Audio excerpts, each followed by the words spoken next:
Something a lot of parents of very young kids are wondering is what effect is so many people in face masks having on emotional learning? I mean, if they can't see expressions for a year, now more than a year, will that affect somehow their emotional intelligence? You know, this is the first time in history that this has actually happened. So I don't think scientists have much to offer.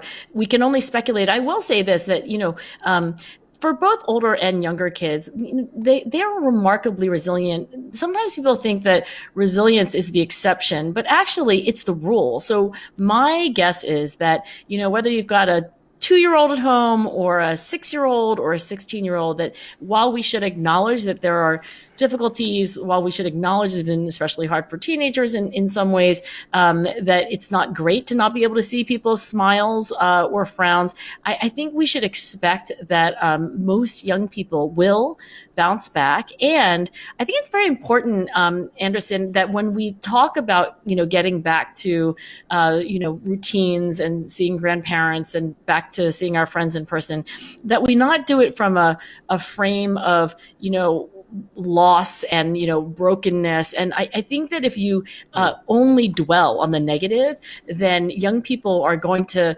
respond in ways that are like not actually optimistic, or like, oh well, what did I learn, what can I do going forward? That's interesting. That the way parents or people around the kids, the way they approach it, that is going to end up filtering into how the kids approach it. And it's not to say that we're not going through a really terrible time. And I don't want anyone to take from this that parents should be Pollyanna or, ignore the fact that there's a global pandemic and more. I just want to say that great.